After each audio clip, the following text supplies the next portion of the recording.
برادران اسلام السلام علیکم ورحمۃ اللہ وبرکاتہ نحمدہ ونصلی علی رسولہ الکریم اما بعد فاعوذ باللہ من الشیطان الرجیم بسم اللہ الرحمن الرحیم طلب العلم فریضۃ علی کل مسلم ومسلمہ صدق اللہ العظیم وصدق رسولہ النبی الامین الکریم ونحن علی ذلک لمن الشاہدین والشاکرین والحمد للہ رب العالمین۔ میری ملت کے نوجوانوں، جس حدیث مبارکہ کو میں نے آپ حضرات کے سامنے پیش کرنے کا شرف حاصل کیا ہے، آئیے اس کا ترجمہ پیش کرنے سے قبل فرط عقیدت اور جوش محبت کے ساتھ سرکاری ذی وقار احمدی مختار شفیع روز شمار کے دربار گہربار میں عقیدت اور محبت کے ساتھ درود شریف کا نذرانہ پیش کریں۔ پڑھیں بآواز بلند اللہ رب محمد صلی اللہ علیہ وسلم نحن عباد محمد صلی اللہ علیہ وسلم صلاۃ و سلام علیک یا رسول اللہ صلی اللہ تعالی علیہ وسلم۔ میری ملت کے نوجوانوں، اللہ کے رسول صلی اللہ علیہ وسلم ارشاد فرماتے ہیں، طلب العلم فریضۃ علی کل مسلم و مسلمہ، علم دین کا حاصل کرنا ہر مرد اور عورت پر فرض ہے۔ برادران ملت، آج کے اس بیان میں آپ کو یہ بتانا چاہتا ہوں کہ بچہ کس عمر کو پہنچتا ہے تو اس کو نماز سکھانی چاہیے۔ فرماتے ہیں بچہ جب 7 برس کا ہو جائے تو اسے نماز پڑھنا بتایا جائے، اور جب 10 برس کا ہو تو مار کر پڑھوائی جائے۔ قبل اس کے کہ ہم نماز پڑھنے کا طریقہ بتائیں، ان 6 باتوں کو بتاتے ہیں جن کے بغیر نماز شروع نہیں ہو سکتی۔ ان 6 باتوں کو شرائط نماز کہتے ہیں۔ ان کا یاد رکھنا اور ان کا یاد کرنا بہت ہی ضروری ہے۔ ان کو سن لیجئے تاکہ آپ کی نماز بالکل صحیح ہو، درست ہو۔ شرائط نماز کتنے ہیں؟ 6۔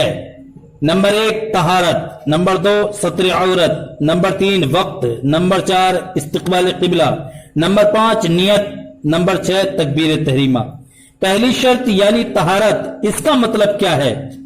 اس کا مطلب یہ ہے کہ نمازی کے بدن، کپڑے اور نمازی کی جگہ، جس جگہ پر وہ نماز پڑھ رہا ہے، کوئی نجاست لگی ہوئی نہ ہو، کوئی گندگی لگی ہوئی نہ ہو، جیسے پیشاب، پاخانہ، خون، شراب، گوبر، لید، مرغی کی بیٹ وغیرہ نہ لگی ہو، اور نمازی بے غسل بے وضو بھی نہ ہو۔ یہ شرائط نماز میں سے پہلی شرط ہے۔ دوسری شرط کیا ہے اس کی؟ اس کو بھی بہت غور سے سنیں، مرد بھی سنیں اور ہماری مائیں اور بہنیں بھی سنیں، اور اس پر عمل کرنے کی کوشش کریں۔ دوسری شرط یہ ہے ستر عورت۔ سترہ یسترو کے معنی آتے ہیں چھپانے کے، اور عورت چھپانے والی چیز۔ تو اب حالت نماز میں مرد کا ستر عورت یعنی مرد کو کتنا جسم چھپانا چاہیے، کتنا جسم اس کا چھپانا فرض ہے، اور عورت کا کتنا جسم چھپنا چاہیے حالت نماز میں، وہ سن لیجئے۔ سب سے پہلے مرد کا ستر عورت کیا ہے یہ بتاتے ہیں۔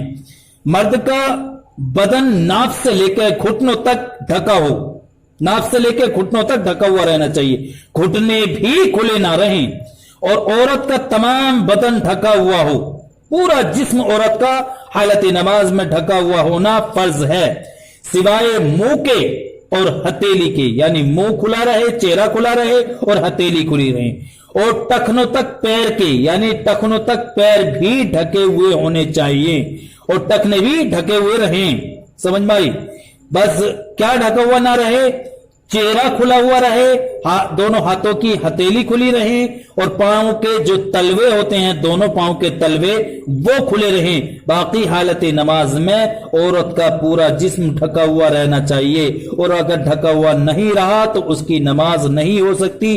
اس کو بہت غور سے سنیں اور اس پر عمل کرنے کی کوشش کریں، اور اگر عمل نہیں کریں گی تو نماز نہیں ہوگی، اور نماز نہیں ہوگی تو پوری زندگی ٹکریں مارتی رہیں گی، اور آخرت میں ان کی پکڑ بڑی سخت ہوگی۔ تو اس کو بار بار سنیں، اور یہ نماز کے بارے میں جو میں نے بیان کیا ہے یہ پہلا حصہ ہے، اس کا دوسرا حصہ انشاءاللہ دوسری ویڈیو میں ہم بیان کریں گے، اس کو بھی آپ ضرور سنیں۔ اسی پہ میں اپنی تقریر ختم کرتا ہوں۔ استغفر اللہ ربی من کل ذنب و خطیۃ و اتوب الیہ وما علینا الا البلاغ المبین۔ السلام علیکم، خدا حافظ۔